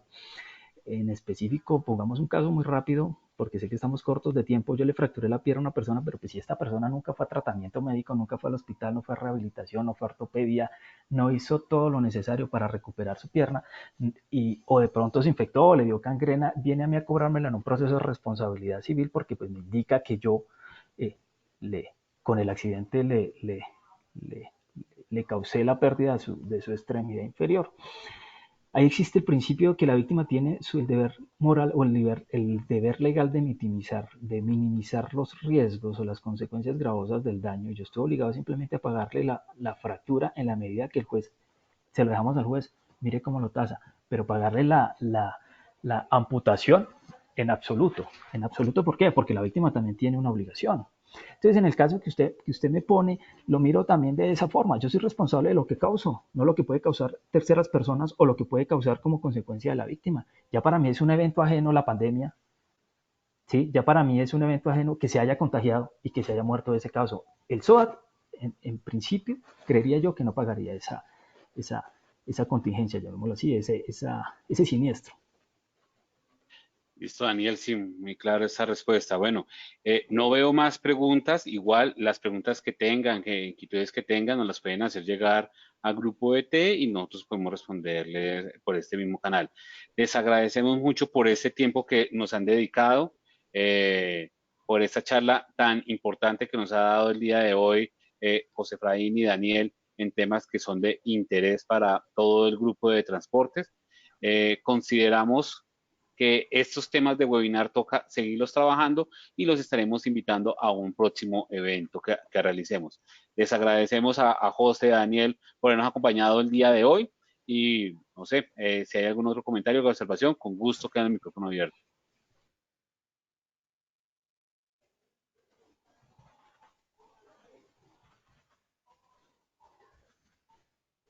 Bueno, entonces les agradecemos mucho por la participación del día de hoy y damos por finalizada esta charla.